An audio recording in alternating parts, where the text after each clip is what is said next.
ನಮಸ್ಕಾರ ಆತ್ಮೀಯ ವೀಕ್ಷಕರೇ, ಆಹಾರ ಪದ್ಧತಿ ಯೂಟ್ಯೂಬ್ ಚಾನಲ್ಗೆ ಸ್ವಾಗತ. ಈ ನಮ್ಮ ಆಹಾರ ಪದ್ಧತಿ ಯೂಟ್ಯೂಬ್ ಚಾನಲ್ ಆಹಾರ ಪದಾರ್ಥಗಳಿಗೆ ಸಂಬಂಧಪಟ್ಟಂತ ಒಂದು ಸಾಮಾಜಿಕ ಕಳಕಳಿಯ ಚಾನಲ್ ಆಗಿದೆ. ವೀಕ್ಷಕರೇ, ಆಹಾರ ಹೇಗಿರಬೇಕು, ಎಷ್ಟಿರಬೇಕು, ಯಾವ ಆಹಾರ ಪದಾರ್ಥಗಳು ಹೇಗೆ ಉಪಯೋಗಿಸಬೇಕು, ನಮ್ಮ ಆರೋಗ್ಯವನ್ನು ಆಹಾರ ಪದಾರ್ಥಗಳು ಹೇಗೆ ಕಾಪಾಡುತ್ತವೆ, ಹೀಗೆ ಹಲವು ವಿಚಾರಗಳ ಬಗ್ಗೆ ಸವಿಸ್ತಾರವಾಗಿ ನಾವು ನಮ್ಮ ಆಹಾರ ಪದ್ಧತಿ ಚಾನಲ್ನಲ್ಲಿ ನಿಮ್ಮೊಂದಿಗೆ ಹಂಚಿಕೊಳ್ಳುತ್ತೇವೆ. ಆಹಾರದ ಬಗ್ಗೆ ಸರ್ವಜ್ಞನ ಒಂದು ಮಾತು ಇದೆ ವೀಕ್ಷಕರೇ. ಹಸಿಯದೇ ಉಣಬೇಡ, ಹಸಿದು ಮತ್ತಿರಬೇಡ, ಬಿಸಿಗೂಡಿ ತಂಗುಳನ ಬೇಡ, ವೈದ್ಯನಾಗತನೆಯೇ ಬೇಡ ಸರ್ವಜ್ಞ ಎಂದು. ವೀಕ್ಷಕರೇ, ಈ ವಚನದ ಅರ್ಥ ಏನೆಂದರೆ, ಹಸಿವು ಇಲ್ಲದೆ ಊಟ ಮಾಡಬೇಡ, ಹಸಿವು ಆಗಿದ್ರೆ ಏನಾದರೂ ತಿನ್ನು, ಹಸಿದುಕೊಂಡು ಇರಬೇಡ. ಬಿಸಿ ಅನ್ನದ ಜೊತೆ ತಂಗುಳನ ಅನ್ನವನ್ನು ಜೊತೆಗೂಡಿಸಿ ತಿನ್ನಬೇಡ. ಇಷ್ಟು ಪಾಲಿಸಿದರೆ ಸಾಕು, ನೀನು ವೈದ್ಯರಿಂದ ದೂರ ಇರುತ್ತೀಯ, ನಿನಗೆ ವೈದ್ಯರು ಬೇಕಾಗುವುದೇ ಇಲ್ಲ ಎಂದು ಅರ್ಥ.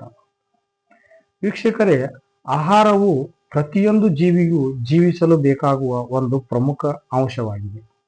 ನಾವೆಲ್ಲ ಆಹಾರ ಇಲ್ಲದೆ ಜೀವಿಸಲು ಸಾಧ್ಯವೇ ಇಲ್ಲ. ಆಹಾರದಿಂದ ನಮಗೆ ಶಕ್ತಿ, ಬೆಳವಣಿಗೆ, ವಿಕಾಸ ಮತ್ತು ಆರೋಗ್ಯ ನಮಗೆ ಒದಗಿ ಬರುತ್ತದೆ. ಆಹಾರದಲ್ಲಿ ಎರಡು ವಿಧಗಳನ್ನಾಗಿ ನಾವು ವಿಂಗಡಿಸಬಹುದಾಗಿದೆ ವೀಕ್ಷಕರೇ. ಒಂದು ಸಸ್ಯದ ಮೂಲ ಆಹಾರ ಪದಾರ್ಥಗಳು, ಇನ್ನೊಂದು ಪ್ರಾಣಿ ಮೂಲದ ಆಹಾರ ಪದಾರ್ಥಗಳು.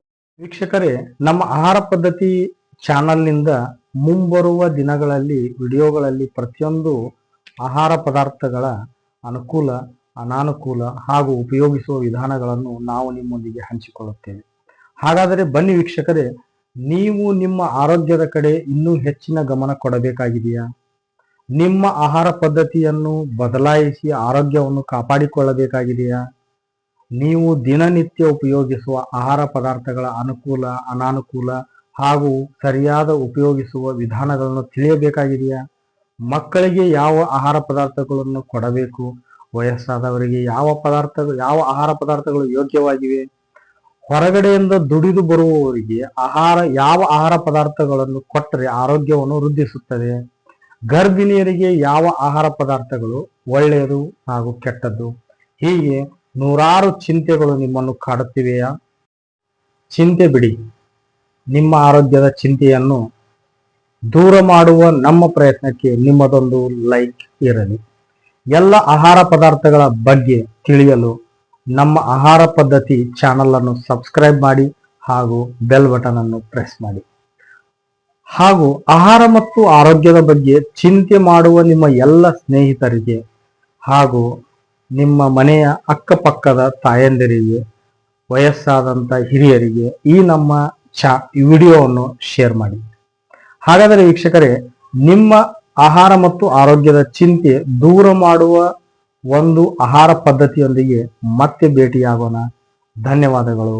ನಮಸ್ಕಾರ.